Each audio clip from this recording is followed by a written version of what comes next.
Welcome to Tech Beyond Gender podcast. I'm your host, Meena Satish Kumar. Today, we are joined by Pip Klenner, a seasoned leader in tech with nearly 3 decades of experience driving transformation and enabling better ways of working.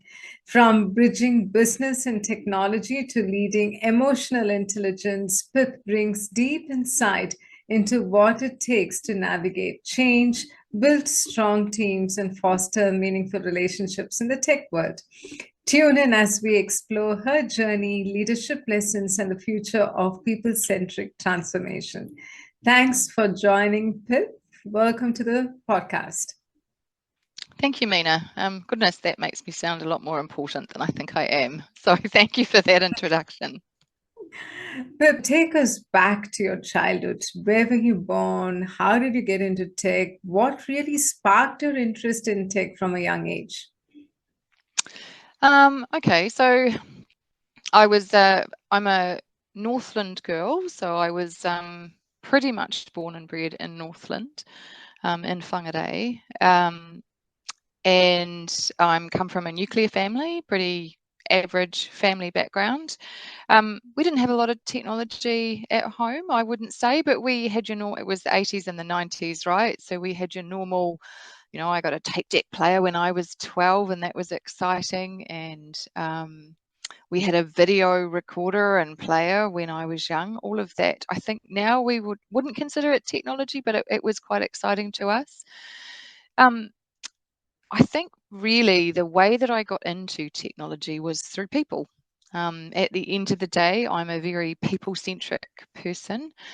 I worked in a bank. That was what you did. If you didn't go to university, you went to the bank, saved some money, and I did intend to then go to uni, and I travelled instead. And I met a guy that worked on a help desk. We got talking. He liked the way that I interacted with him and the team, I think. I knew a lot about processes, and in those days, your help desk was very intertwined, process and technology. And he asked me to apply for a job and come and work for him in Auckland, and that's what I did. And that would be my journey with technology. There was a lot of insight into that. It was interesting. I learned a lot, and I think that's then where I started to see the interplay of people, process, and technology. And I think things have evolved from there. I wouldn't necessarily say that I'm passionate about technology. I'm certainly passionate about people and outcomes, and I think technology is a great enabler for that. Oh, nice. Yeah, that's actually a very beautiful way of putting it. Because you don't really need to be techie. You don't need to be a software engineer. You don't need to know anything about hardware and stuff, but you can still have a passion for delivering outcomes. Yeah, and I Yeah. think what's important in that too is if you are a software engineer, if you are a techie, you're a person first, right? And so we are all people first. So, how did your role in technology sector evolve? So, that was your first role in tech, I assume, working in that call center. Then, how did it evolve from there? Um, I got into working in technology proper, I suppose, when I went to one of my senior leaders and said I was a bit bored and I wanted to do something different. And she offered me an opportunity to move to Australia for 3 months and do some testing. Um, and so I went and did some testing. Felt like a fish out of water. I didn't know what a business analyst was. I didn't know what a developer was. I had no clue. I didn't know how to test. I didn't really know what I was doing. But it opened up a whole new world of opportunity, and it was pretty exciting. I can remember sitting down with one of the devs and decoding a bug, and it was really cool to be able to see what he was doing. And at a for a vague, it was quite vague, but I knew how he was finding the bug, and we would step through the code and find it, and that was kind of cool. So really, it was through that. I supported the system that I tested. did a bit of business analysis, but we don't want me to do that again. I'm not a very good business analyst. And then I became a project manager, started to lead project managers, and sort of moved into the world of technology change and process and people on multiple sides. So either from a business perspective or from a technology perspective. Did you find it hard to transition out from that hands-on technical testing role into project management role? Or was it a Um, welcome break for you? no, because it wasn't really a transition. It was more of an evolution. So it's not like I went from one thing to the polar opposite. I just sort of moved through into different worlds, and I was presented with opportunities and I took them. So what was the most pivotal moment or decision in your career that significantly shaped your leadership style? Yeah, I think that's an interesting one. I don't know that I could pinpoint a moment. I could give you moments that I identify as who I wouldn't be. I do remember one of my managers took me into a room with one of the team members that we had contracting for us, and it wasn't working out. And she said, "I'll show you how to fire someone." And so we walked into the room, and she sat down with both of us, and she said to him, "Look, it's not really working out. Um, you know that you're not delivering great outcomes, and we can see it. So how about you take the rest of the week on us?" And then she walked out, and he cried. Um, and I sat there with this very vulnerable human and had to clean up a mess that she had created, I guess is the best way to describe it. And I look back on that and go, I will never be like that. Um, so I think that was a pivotal moment to say I don't want to be. I valued her as a person, but her leadership style was something that I had seen from the outside and thought was amazing. But when I was part of it, I was like, I don't ever want to be like that. And then I've had some great leaders along the way. I've had people that have given me opportunities that have been deeply human with me, really honest and open and raw and fun. Um, and I think I've looked at them, and that's just evolved me into who I am. Wow. So what would be your key guiding principles in your leadership style? Um, I'm a person first, and I think we are all people first.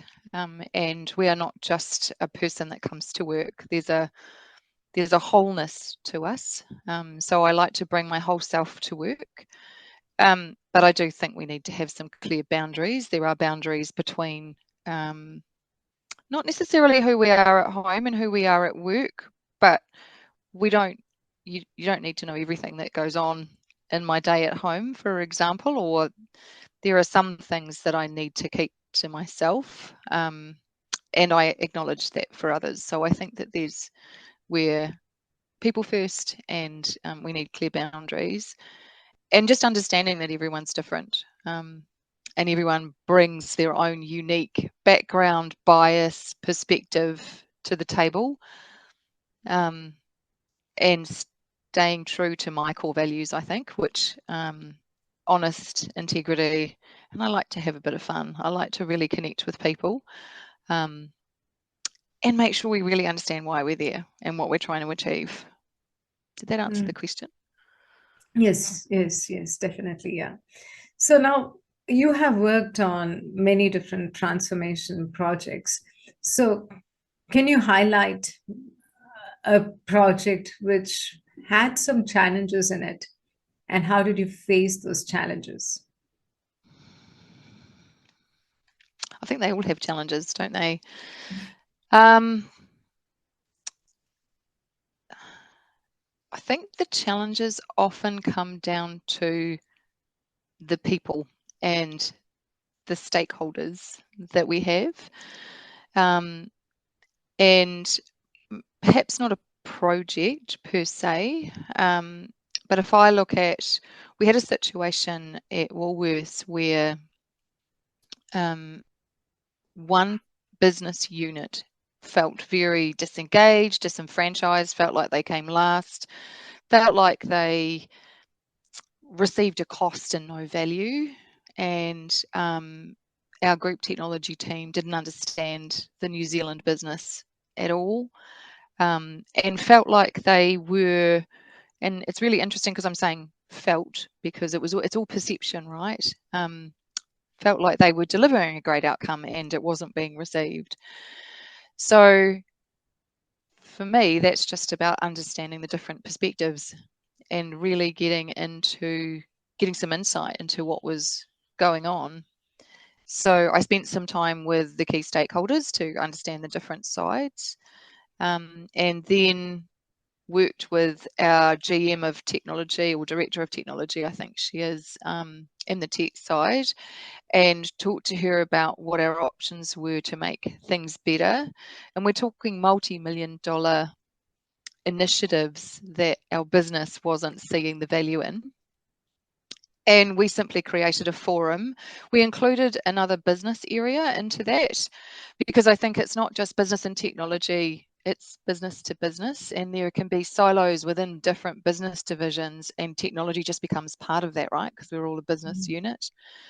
It was pretty clunky. It was pretty fractured to start with, but the ability to open the conversation and for everyone to be able to share honestly, but also present their perspective and what they were looking to achieve, meant that after about a year, we dissolved the forum. It just wasn't needed anymore because there was a good flow of conversation and connection between them. And I think that's true for a number of projects that I've been part of that have either looked like they're going off the rails. It's really about understanding what we're trying to achieve, and then who the different parties are and what the options are on the table. But often the parties don't understand the other party, right? Like, so there's no, they speak different languages. And so the criticality for me is to make sure that they can speak the same language, or they have someone who can speak for them. And so sometimes I've very much found myself playing the role of translator, because tech speak is not business speak, and vice versa, actually. Cool. So, yeah, this is another example, I guess, of what I read in your LinkedIn profile about being able to bridge the gaps between the business and technology teams in a way, right? So, what are the challenges that come alongside with bridging those gaps? And are there any effective techniques or things that help you bring those diverse groups together? Look, I think the key challenge is we often don't speak the same language. And so ultimately there's a business outcome, right? Technology doesn't exist for its own purpose, and it's there to enable our business outcomes. So making sure that there is an ability to have that common understanding is really important. And I think, again, I think there's a skill set around making sure that you can understand each other. You might need a translator, you might need a whiteboard, right? Just bring people together with a whiteboard. Some of the ways that you can facilitate brainstorming, Miro is actually a pretty cool tool, but I don't really think you can go past a good old-fashioned whiteboard, I'll be honest. Just opening up those lines of communication, being really clear on what you're trying to achieve, and whether or not technology is the answer may not be. I think that we need to be open to the fact that technology might enable something, but the answer might be something quite different, or it might just be a critical piece. I've seen projects that have been multi-million-dollar projects, but actually there was a configuration change, and that was the only technology impact. And some of the challenge that I can see is it can feel like tech teams are initiating a project when in actual fact that is often not the case. There's really normally a business driver, and it's the business initiation that counts and the business outcome. And the tech piece is either the complexity, or it might just be a small part of the whole picture. So where does emotional intelligence come into play in these conversations? I think it goes back to the core of we're all people first, and everyone has their own perspective, their own truth, and each person's truth is not necessarily the truth. And so understanding that someone has a perspective and where that comes from, and then being able to bring people together and facilitate an outcome. Or it might be that you don't bring them together. It might be that you identify that that who you are engaging with needs something presented to them in a different way. Or it might even be that you identify that what we're trying to achieve won't be achieved the way that you're trying to achieve it. So maybe don't do the technology piece that you're doing, or look at it from a different angle. So I think it's really just understanding we're people at the core, and we all have a different perspective, and we're bringing something different to the table and valuing that to figure out how you move to your next step. So you have worked in tech for last 30 years. In the 30 years, have you observed anything that has changed significantly in tech as the communication got better or worse, or if we have found new ways of communicating better than how we did before? Has anything changed at all in the last 30 years? Oh, I think it's changed hugely. Do you know, it's interesting? I can remember being in a meeting many years ago, and someone was in the meeting and they had their mobile phone, and they were looking at their phone in the meeting, and they were getting text messages and they were responding to them. And I thought it was incredibly rude. And I spoke to them and their manager after the meeting and said, that's not okay. Well, now we are a multi-device environment. I might be getting text messages and emails and being on a call, or I might even be sitting in a room, and it's actually perfectly acceptable for that to happen now. And I think there's something about what is acceptable being kind of clear up front when you're connecting together around what is okay in that environment. I think we can be less present, and that there's many more distractions now than we've had, and that's with the introduction of everything to enable more. We're more distracted, right? And so how do you actually harness the distraction or remove it? Yeah, there's so many differences. I actually think virtual connection is great. I think that there's a real place because it's an equalizer. So when you're dealing trans-Tasman or with overseas, I think it's quite good to have everyone in a virtual environment. It's the great equalizer, but likewise there needs to be an agreement as to what that looks like, because it's really good for people to be present. So I think that the way we have enabled communication and connection, and that being immediate and face-to-face, we can talk face-to-face, but we're not in the same room. I think that's great. I still think you're old-fashioned. You get everyone in a room and around a whiteboard and agreeing outcomes has a critical place in getting you somewhere. And I don't think you need technology for that. The challenge is simply that it can be very hard to get everyone in a room. It can be hard to find a whiteboard in whiteboard markets too. Yeah, exactly. Yes. So once again, going back to some reflections of 30 years in tech, like with many of them with whom I've spoken about, they often comment to the fact that you don't really see very many women in technical roles per se, like senior technical roles. They sort of move into the project management or people management or area. What is your perspective on it? Have you observed the same in the last 30 years? Have things changed recently or really not? I think we're seeing more women being comfortable in the technological realm. I do think there's an unconscious bias that has the potential to still value the male input. I don't think it's conscious, but I still see it. I was talking to someone the other day, and they were telling me that they had presented something to their leader who had dismissed it, and then her male colleague presented the same thing to the leader, and they went with that. Now, whether or not it was simply a second presentation of an idea, or whether it was, and it will be unconscious, an unconscious bias, I don't know.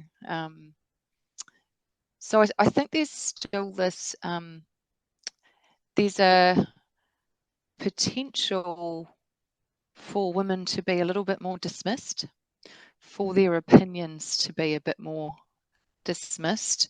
And I think as a woman, we can feel dismissed more than perhaps a man would, right? You know, I think when you take something to the table, if you're a man and someone does not agree with your idea, maybe you don't feel that as much as you might do as a woman, and that can make us feel of less value, whether it's at the corporate table or at home maybe. And the challenge for us is to understand that a different opinion, that someone not agreeing with you, does not detract from your value. I'm not even sure if I answered your question there. I think we're definitely seeing more women in tech. It's becoming more of an option for them, but it has to happen early on as well.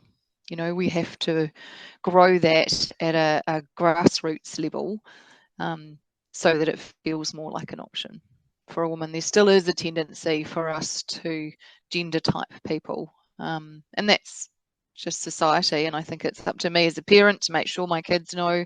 I've got 2 daughters, make sure they know they can do anything and be anything, and gender does not define their goals.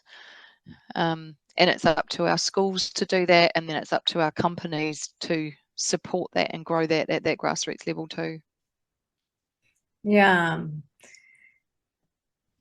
this is a very interesting topic, right? Like what you mentioned about how when our ideas do get dismissed, we do feel take it a bit more personally as well, right?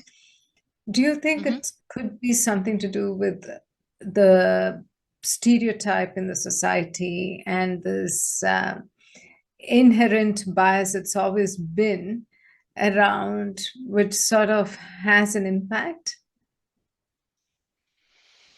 I mean, we come from a society that has traditionally put people in boxes, you Mhm. know, via gender, race, socioeconomic background. And I think we're in a really good place to dissolve the boxes now. The challenge is for us to lean into that ourselves, I think. I think when you're sitting at the table and you're presenting your idea, Mhm. be okay to present it. It's fine, right? Just people might not like it, but it's all right to be open and honest about what you think, and don't take offense if it's not received well. But I think there's also something about challenging people, perhaps outside, um, outside of a forum. If you present something and you think it's a bias, just challenge them to think about whether or not they're coming to the table with a bias. And I think that includes women, and it includes everyone, right? I have my own biases that I'm not necessarily aware of. So I would love it if someone came to me and said, "Are you thinking with the right perspective here, or have you thought of another perspective?" Mm. Did that answer your question? Yes, it did. Yeah. Yeah. Yeah. Yes, yeah. Yeah. There's no right or wrong answer, right? It's just No, about, and do you know what? That's the point. There is no right or wrong answer, I think. yeah. Maybe. Yeah, it's generally, just right? about perception, about your observation in life and working in tech. Yeah. Yeah. Yeah. So, and now that we, like, as you mentioned, that there is this difference between how, like, whatever you just described is something which is also supported in other literature and research that are published Mm. overseas. The one thing which highlights is like how women in general, even before they would apply for jobs, when they look at a job description, they'll make sure that they meet all of those criteria. Otherwise, they won't be confident enough to apply for a specific role. And like when you ask women to actually negotiate their pay, a lot of the times women negotiate 30% less than what they would be willing to offer in the first instance, right? Whereas when it comes to men, like even if they would look through the job description, even if it meets 40%, they would just be comfortable to apply for a specific role, right? So there are these differences which have been extensively researched and documented as well. So, but then I always used to think like, how does the interview or the recruitment process work, right? Because obviously you're just they're like completely two different ways in which they need to be assessed as well. Because this corporate structure, the whole environment is like predominantly tech as such, was a male dominated sector. And I always used to wonder, like, has that structure changed at all? Because, like, when you look at organizations, they do a great job when it comes to grad recruitments. But then what happens to them? Uh, are they still sticking to those technical roles? Do we see them progressing up in technical roles as much as men? Or are they actually moving into other roles? So this often has caught my interest, and I always wonder, like, okay, what does this mean, and what can organizations do? Do you have any perspective on that? It's interesting because we definitely still see the gender bias. I think it's up to us as women to um, to put ourselves forward and out of our comfort zone, regardless of it, and lean into it. Mm. Um, I think companies, I mean, there's policies that they can put in place, and they're not bad ones. I know that where I worked, there was a policy that at every interview you had to have a male and a female. Mm-hmm. Um, I think that would be really interesting if you took that further into cultural diversity and gender diversity, Or all sorts neurodiversity, of other whatever. diversity, and absolutely all of it, right? But then that would be unwieldy and you couldn't do it. I don't think that's a bad thing. I quite like that idea. I like the idea of having multiple perspectives. I don't think it necessarily needs to be a male and a female. Um, I don't mind the idea of quotas as long as it's taken on its people are taken on their merits and not on their ability to tick a box. But actually, I think it's had its place because it's made people think differently and engage where they wouldn't have engaged before. But that's pretty much the only place I think it has. So having policies in place and understanding why they are in place, I think, are important for companies. And as a woman, I don't really consider myself a woman in technology, which is interesting. I consider myself a person who is looking to add value and to companies and teams and create outcomes. And technology ends up being at the heart of a lot of that in the places that I've been. Or in the roles that I've been in. I think it's up to us to challenge that. And do you know what? If there's a company that doesn't seem comfortable, that doesn't look like they are going to embrace me as a person, I'd probably rather not work there. because I need to be who I am wherever I am. And so if I'm somewhere that can't embrace me as me, if I can't be me, then it's not going to work for either of us, right? Exactly. So now going back to our conversations on transformation projects, that's where I think we stopped. Yeah. And I'd also saw from your experience, you've got wide experience in managing different projects and using different project methodologies. Now, how do you decide on which approach is the best for a particular situation? I don't know that there is a best. I think Mhm. I think that methodologies will work as long as you have the right mindset and you agree your ways of working and your roles and responsibilities up front. You have some kind of governance framework and you have a good ability to make decisions. I think that the different methodologies can lend themselves better to different types of projects. I don't think agile is the be all and end all, but I don't think that waterfall works in every situation. So I think you just need to assess each initiative on its merits and have a foundational framework to make sure that you are achieving the right outcome, and then agree how you're going to do that.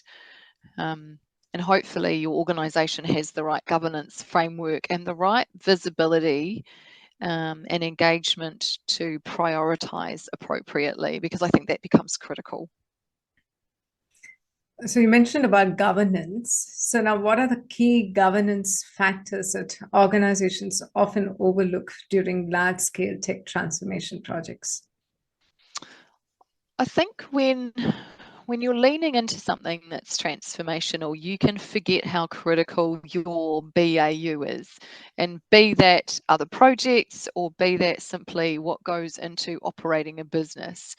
And either the transformation can take over, and then that impacts your ability to continue to operate, or your day-to-day takes over and your transformation doesn't work or takes a lot longer.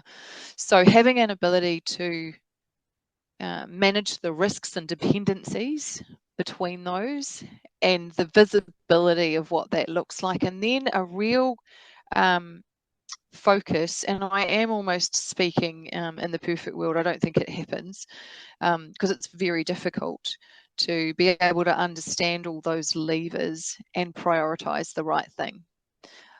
I think what Agile has introduced is this critical thought process to continue to review and pivot.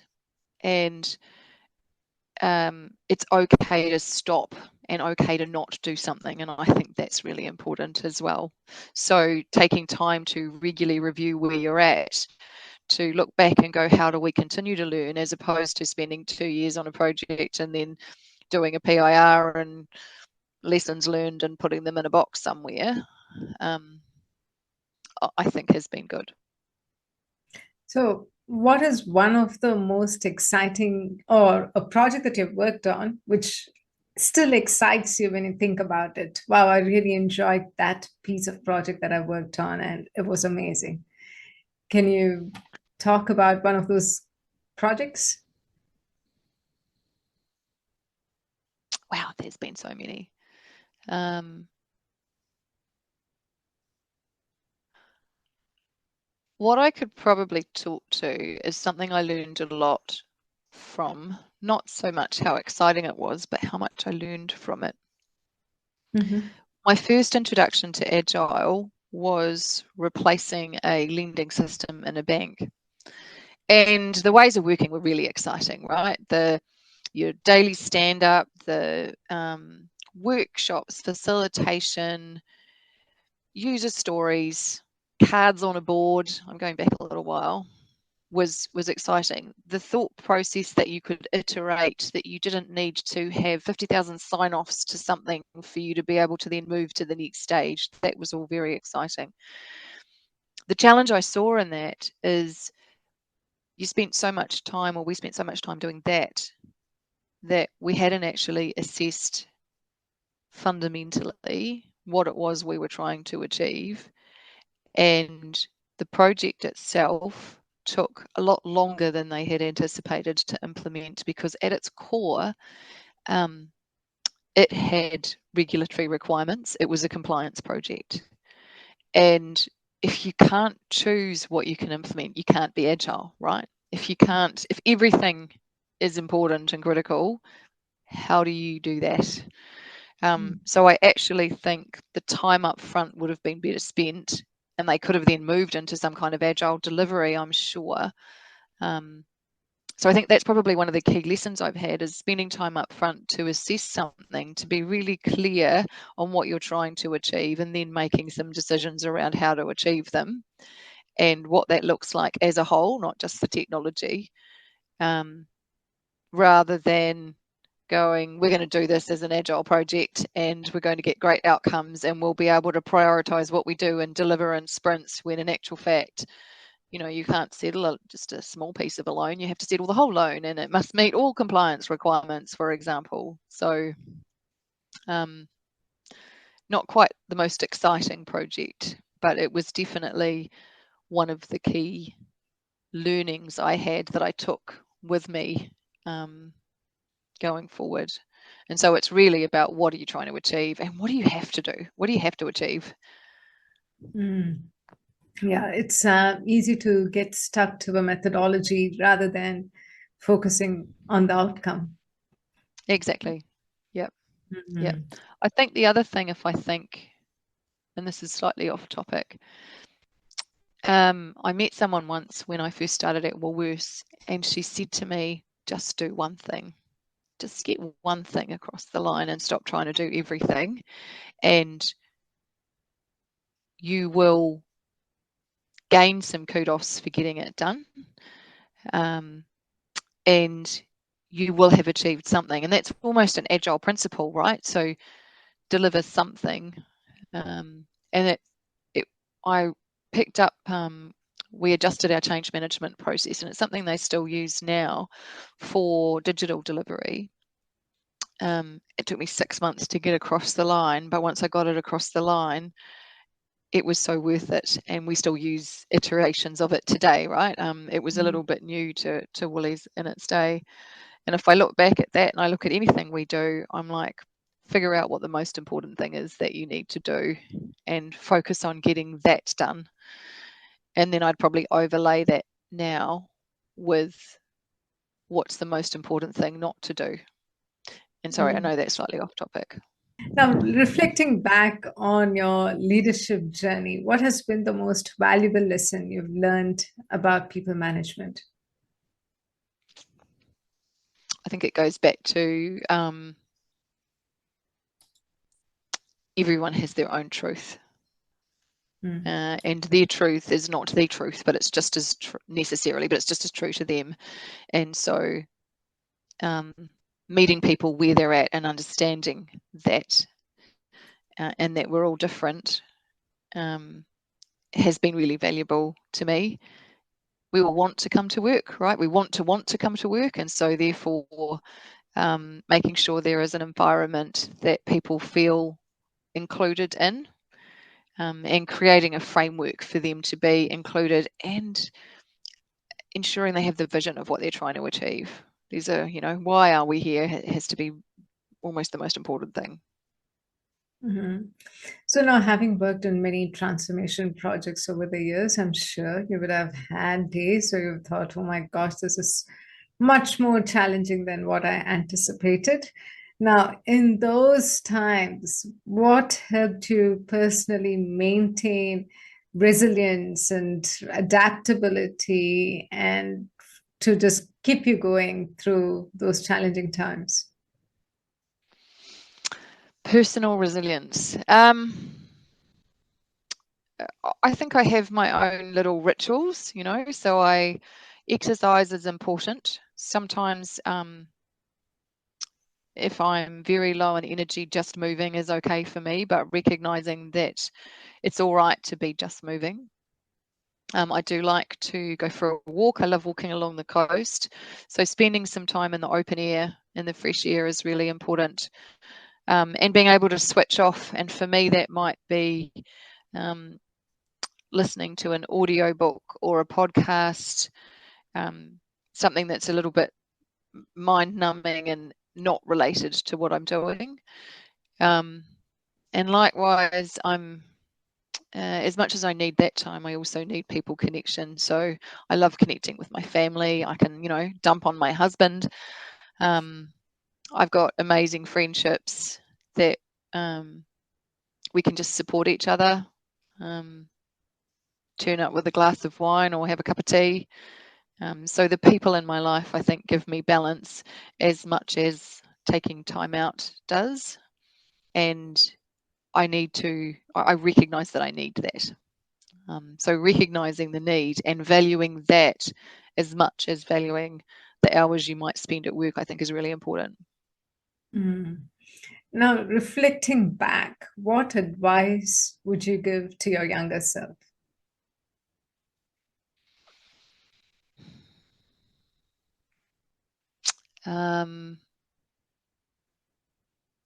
I saw it on a t-shirt, I think, yesterday. You are enough, and you are amazing, and you can do it, and it's okay to make mistakes. It's the mistakes that make us, and I'm not done making mistakes yet. Cool. Okay, so I have a question for you. Now, we did talk about this quite a bit. Agile or waterfall, which one matches your personality more and why? Well, that's interesting. I thought about this a little bit actually. So once upon a time it was probably more waterfall, because I would, in your old traditional way, my brain would work and Gantt my whole day almost to the minute. And then if someone changed something, I'd have to mechanically go through and re-Gantt everything. So I am a planner and I do like plans. What I've learned over the years is to put enough space in that to deal with the things that come up that are unplanned. And so maybe I'd go agile. Yeah. If your career journey had a theme song, what would it be? I'm going to be really naff and say what comes to mind is The Climb by Miley Cyrus. It's not Why? necessarily always about the destination. Often it's about the journey. Ah, okay. So coffee chats or stand-up meetings? I think they both have their place. You just need to recognize which is which. I love stand-ups as long as they're a true stand-up. But I'm all about people and connections. So I'll also connect as much as I can with people. And in fact, the more stressed we get, the more important I think it is to prioritize that person-to-person connection. So what do you normally do to wind down after a challenging workday? I spend time with my family. I like to organize things just a little bit at home. I quite like that drive home, and I think I really missed it during COVID and when we were working from home all the time. And so I live on the coast, so I'm lucky enough that the last 10 minutes of my drive, you can pretty much see the coast. And I think that helps me switch into home mode. And so, yeah, just being with my family, maybe downloading with my husband and watching. If I'm really stressed, I like to watch like baking shows and home reno shows on TV. Cool. So what excites you most about the future of agile technology? I think that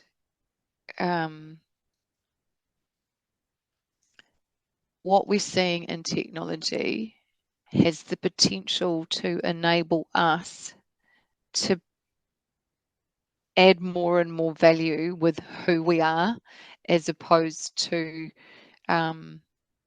some of those more mundane things. And do you know what? If we like the routine of administration, I think we can still do that in a more efficient and effective way. So it opens up, it's the options, I think, that tech gives us going forward. That is really exciting.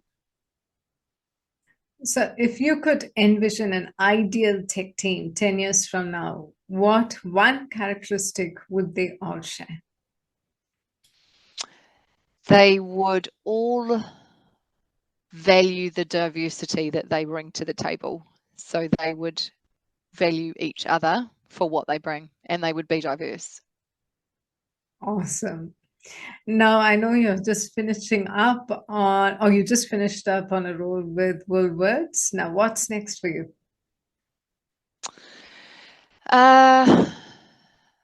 I'm taking a small break.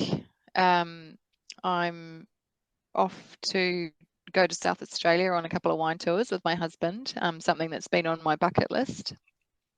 And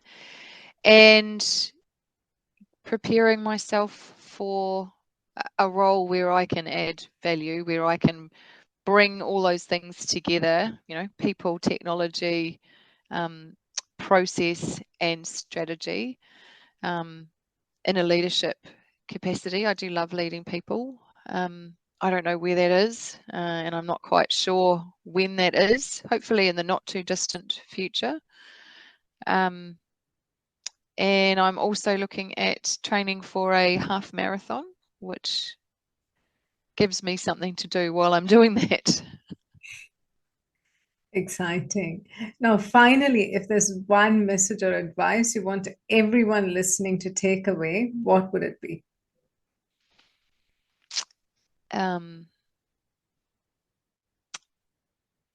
Be yourself and allow others to be themselves.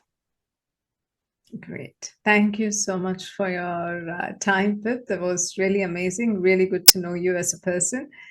And best luck for everything that you're doing and have a fantastic holiday in South Australia. Thanks, Mina.